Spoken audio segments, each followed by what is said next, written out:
Ever since the launch in 1998, Google is well known for its special logo designs, or as they're officially called, doodles.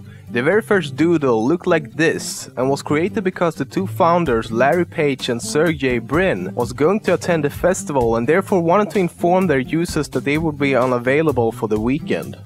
Since then, over 1,700 doodles have been created and used on Google's homepage.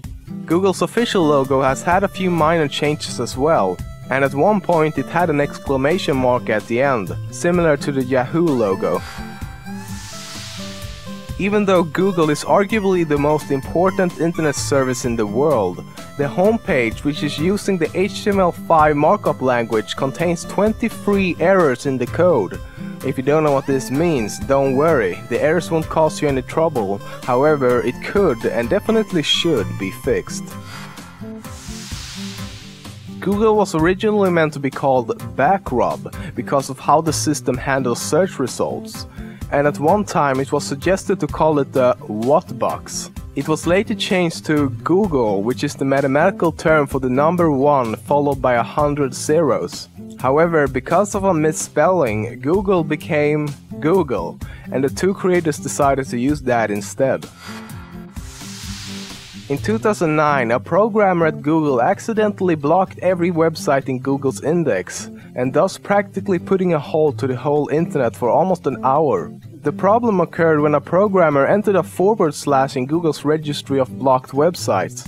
And as you probably know, pretty much every website address contains a /, so that mistake of one single character blocked out the whole internet.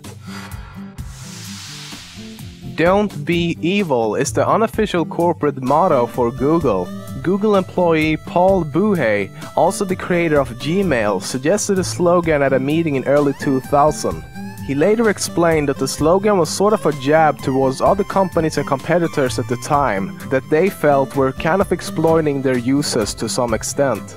Nevertheless, the motto is not used officially in any way, so you won't see a tagline under the homepage logo anytime soon. Google has a lot of weird language options.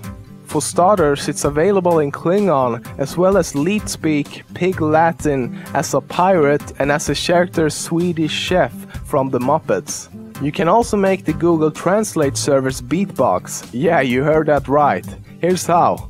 Go to translate.google.com. Set the translator to translate from German to German. Insert something like this in the translate box.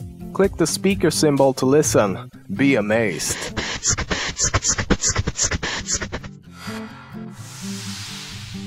The reason Google's homepage is so bare is due to the fact that the founders didn't know HTML and just wanted a quick interface.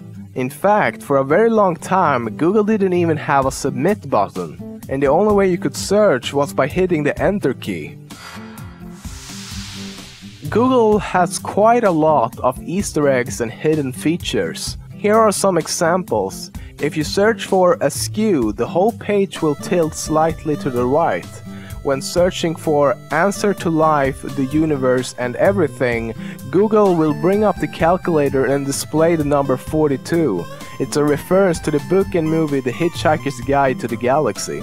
By entering once in a blue moon into the search bar, you get this equation as a result. If you search for anagram, Google suggests the phrase nag aram, which isn't a real word, but indeed is an anagram for the word anagram.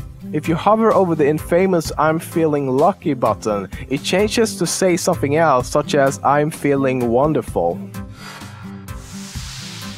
Ever felt like you don't really know what to search for to find what you want? Well, fear not, fellow internet dweller. Google has tons of special features called operators to help you restrict your search to find exactly what you want. Here's some examples. If you want to search for something on a specific site, you can write site, and then the desired site in question. Like this. Want to search for a phrase and not each individual word, then use quotation marks around it. If I want to search for a house, but I don't want results from the TV show House, I can use a hyphen along with the word TV. This will exclude all results which has the word TV in it. If you only want results within a specific time frame, enter 2 years with 2 periods in between.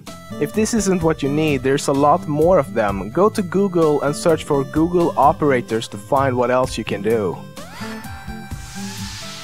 Depending on what Google services you use, Google might know a whole lot about you. Use Chrome. They know every website you've ever visited. And every time you search for something on Google, not only do they know what you search for, they also know what you do on websites which feature ads by Google. Have an Android phone? They may know where you are at all times.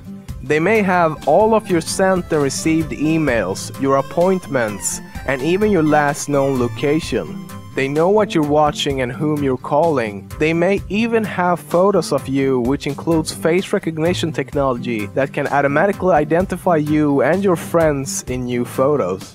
You might say, Google knows more about you than your mother. We can only watch as the world crumbles under Google's ever-impending world domination. Get your free ice cream! Free ice cream! Hi there, boys and girls. They should know there's no such thing as a free ice cream. Give me a dozen full body scans. Come on, kids, get your ice cream. I already know your favorite flavors.